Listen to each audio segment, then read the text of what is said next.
My name is Ken Moraguri. I'm a GMAT trainer at the Kenya Airlift Program. Today we'll be doing the verbal reasoning part of the GMAT, and we'll be focusing on pronouns in the sentence correction part. So basically, when you're handling verbal reasoning questions, we want to employ process of elimination. We are looking for 4 wrong answers and not 1 right answer. So this means that when you're solving these questions, you want to look for mistakes in 4 answer choices, and the 1 answer choice that you won't find mistakes in will be our pick. So basically, in sentence correction, you'll find a sentence which is partially or fully underlined, and you will be required to find out if this part of the sentence is grammatically correct, is concise, and conserves the meaning of the order. So first of all, you'll focus your attention on the most crucial and noticeable grammatical issues. This means that you will look over the sentence and try to find out if they are very pertinent grammatical errors. So this will include things like subject-verb agreement, or pronoun disagreement, or pronoun ambiguity. And once you spot these grammatical errors, it gives an easy avenue for elimination. So once you spot one problem, you can easily eliminate the same problem as it reoccurs in other answer choices. So normally this will help you eliminate probably half of the answers, and then you can focus on other avenues of elimination such as meaning and conciseness. Basically, as we cover sentence correction, we will always be looking first of all at the grammar, then we look at the conciseness. So grammar is those errors that when you find in a sentence, they automatically eliminate that option. Then conciseness is the errors that make the sentence hard to understand, even though the sentence or the option itself is grammatically correct. So we'll be looking at these 2 and then eliminating based on which of the 2 we find in those options. So we can see here, you should focus on not only on grammatical differences from other choices, but also the meaning, which to determine, we look at the language style, the word usage, and idiomatic expressions. So when we talk about idiomatic expressions, we're talking about the pairing of English words. So we can say, for example, if you want to compare how something is fast, so you can say so this is an example of an idiom. So we'll eliminate clearly incorrect answers, and then you make sure that you find a viable reason to eliminate your answer. So what I mean here is, do not go by how that answer choice sounds. Make sure that you have a solid grammatical or conciseness error so that you can eliminate. So once you eliminate the 4 wrong answers, you pick as the answer the most effective, the most grammatically correct, and the most concise. So one of the most tested parts of sentence correction is pronouns. So we'll start with introducing what a pronoun is. So it's used in place of a noun, and you'll see that once a pronoun is used, it must have an antecedent. So an antecedent is the noun that comes before that pronoun. So this specific pronoun must be introduced first so that it can qualify as being grammatically correct with its positioning. So sometimes, of course, we'll find that the noun that is being replaced is after the pronoun. But in any case, any pronoun must have an antecedent. So once you spot a pronoun, look for its antecedent or look for the noun that it's replacing. So one of the things that we'll be doing, and one of the things that will help you not really get confused, is trying and to notice the pronoun in the sentence, whether this pronoun is contained among the underlined part or not. So sometimes the pronoun is underlined, sometimes it's not. So all this will guide you on how to handle this pronoun. So the pronoun must match the antecedents singularity or plurality. So this means that if an antecedent is singular, so by this we mean, say, we're talking of a tree, whatever pronoun that appears after this, and this pronoun is referring to a tree, it must be singular.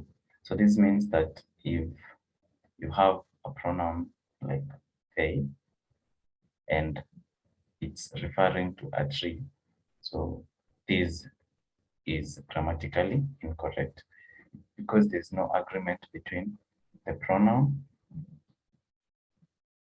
and the noun. So that's singularity and plurality.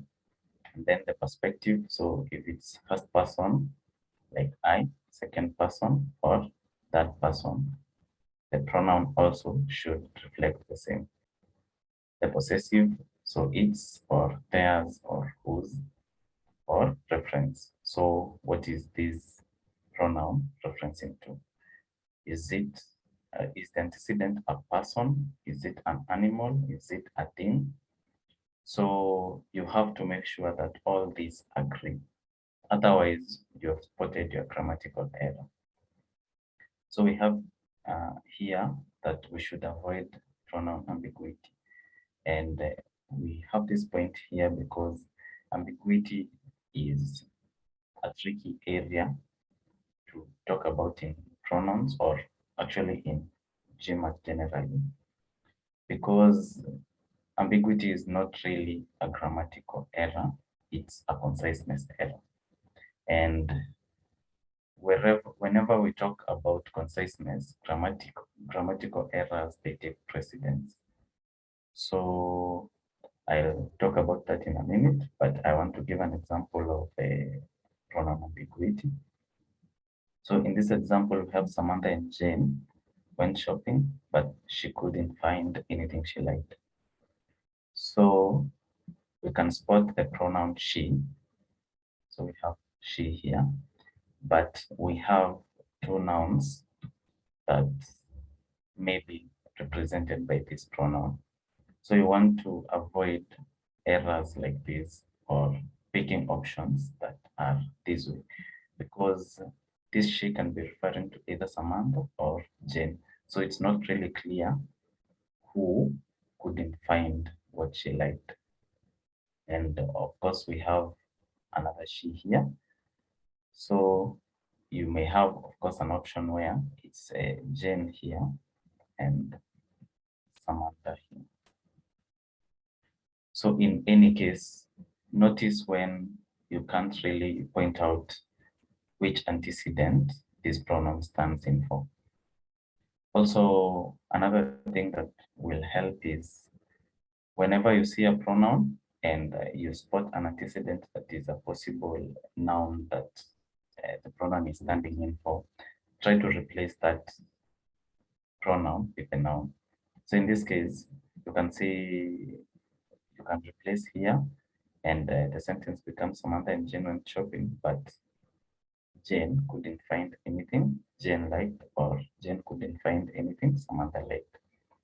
So if you practice that way, you will notice sometimes when the comparisons are wrong, and this will help you in your eliminations. You're watching Success with Bob Mwiti Show, presented to you by Appstech America. Upstack America is a consulting company that helps immigrants find amazing higher education and job opportunities in the tech industry in the United States. You can find our programs by going to www.upstackamerica.com. Upstack America, we wake you up to the unlimited potential within you. So about ambiguity, we said ambiguity is not a rule. It will help in eliminating some answers, but it's not really a rule. So we have two examples here. We have the previous one that we just looked at, Samantha and Jane went shopping, but she couldn't find anything she liked. So of course we can spot there's ambiguity in how to pronounce here. And then you have another answer choice that is Samantha and Jane went shopping, but Samantha couldn't find anything she would like.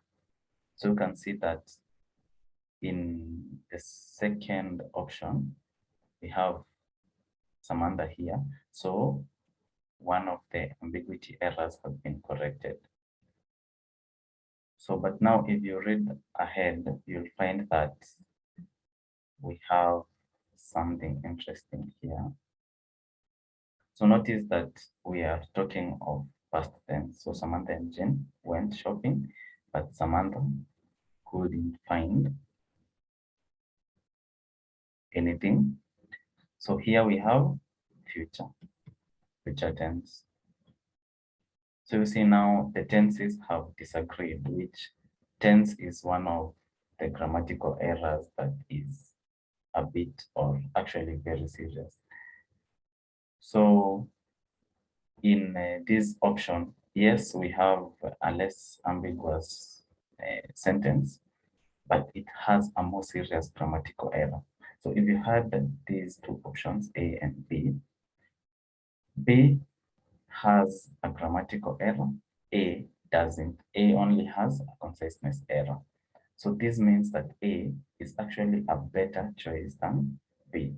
So this is why we are saying ambiguity is not a rule. It may help sometimes in your eliminations, but when the only option that is remaining is ambiguous but it doesn't have any grammatical error, you can pick that answer as your answer.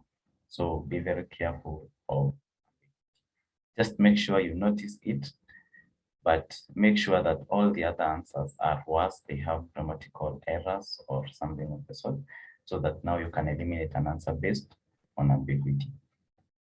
So we have another example here. A is the one that we have been using. So Samantha and Jane went shopping, but she couldn't find anything she liked.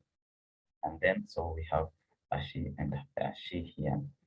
Then B, Samantha and Jane went shopping, but Samantha couldn't find anything she liked.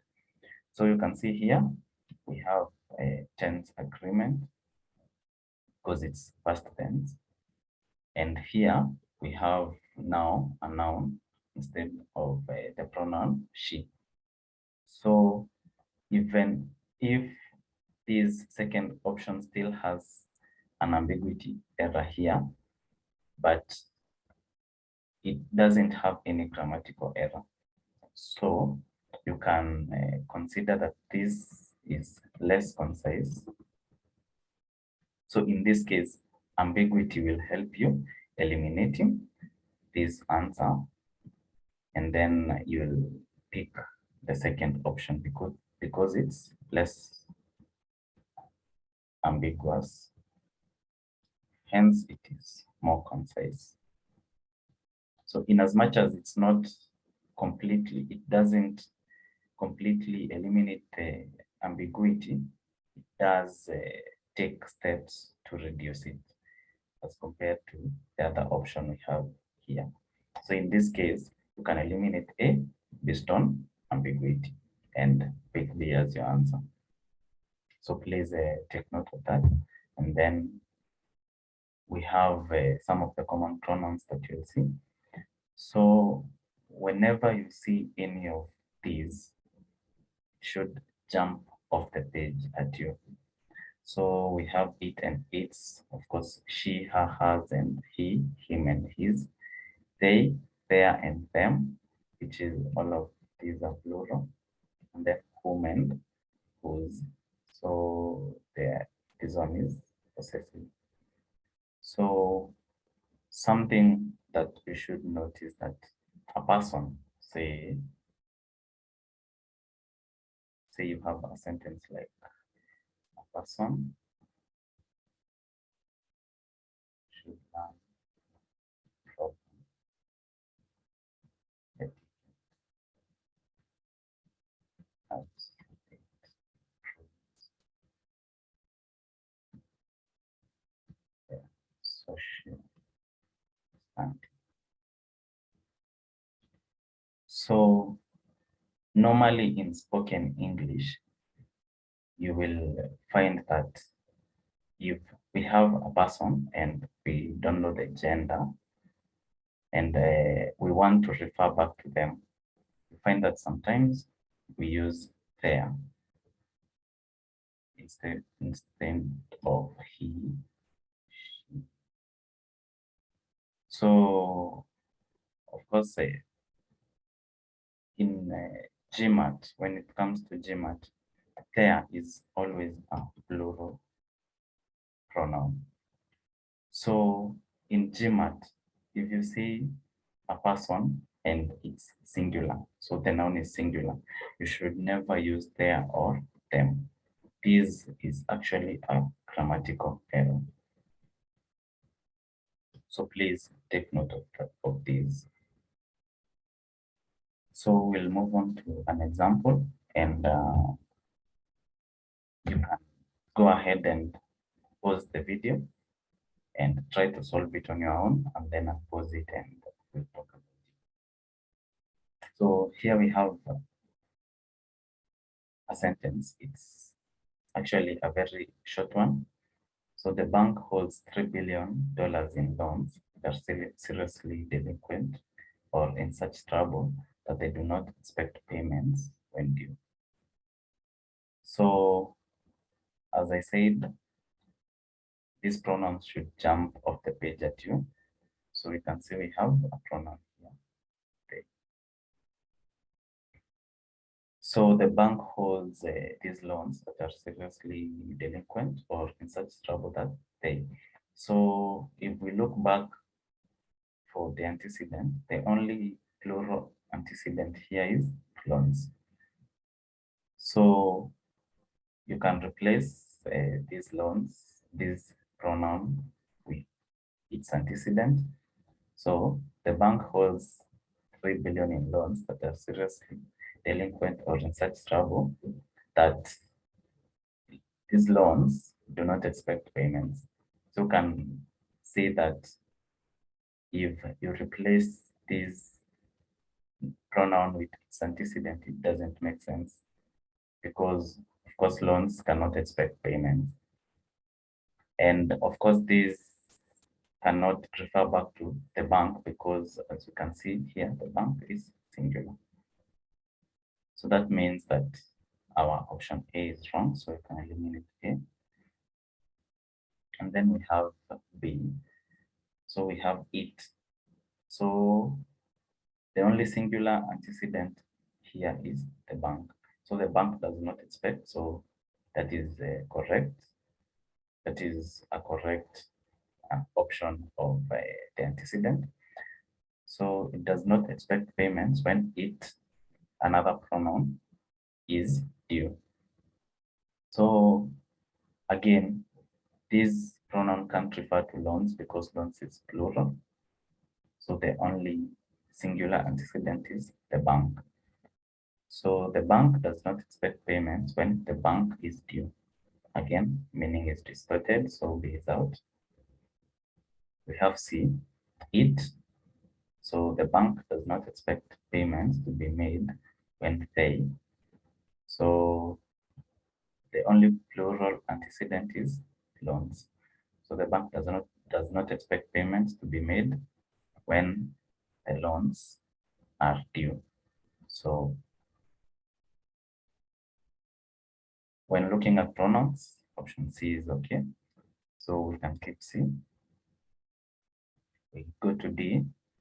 So here, now this eliminates the pronoun. So we don't have a pronoun here. So we have to look at these options and see if they have other grammatical issues. So you'll notice that in GMAT, you'll very rarely find a question that is only focusing on one aspect of grammar. So you'll find multiple grammar issues being tested. So you'll find pronouns, you'll find verb agreement, you'll find modifiers, you'll find comparisons, you'll find diction and such. So in D, so payments are not to be expected to be paid when due. So here we have one of the major errors we have is payments are not to be expected to be paid. So this is an idiom or diction error. So because payments are made, they are not paid. So loans are paid, but payments are not paid, they are made. So you make payments, you don't pay payments. So that's an error we have there. And then another error, if you miss that, you can also notice that we have payments are not to be expected. So this means that when these banks give out the loans, they do not expect the loans to be paid, which is changing the meaning of the sentence in this case. So for that reason, we eliminate D. And then E, we have the error in D repeated again. So we have payments and paid. So payments are paid. So that's an error already. Then we have when they will be. So this is future. So this brings about also the tense agreement. So for that reason, we eliminate D and our answer is C.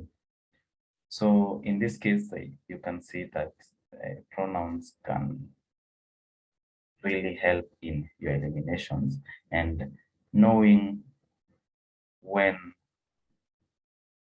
a pronoun can be, say, ambiguous or not, and know whether there is any other errors apart from pronouns.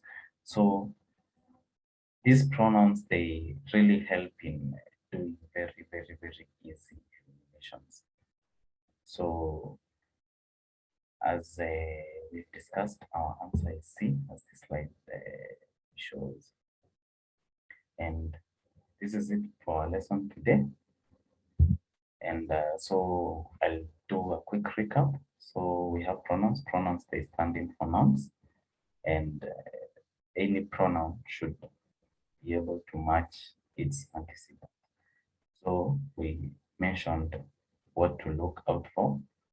So we have the perspective, we have the singularity or plurality, we have the perspective, and we said that pronouns help you to see or notice when there is a grammatical error, because pronoun disagreement is a grammatical error.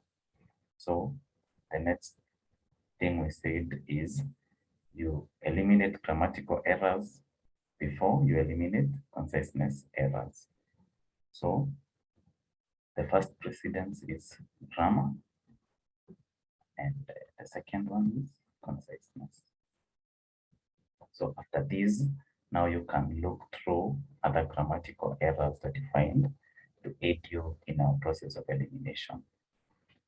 So that's it for our lesson today. I hope you have learned, and we'll see you in our next lesson. Bye-bye.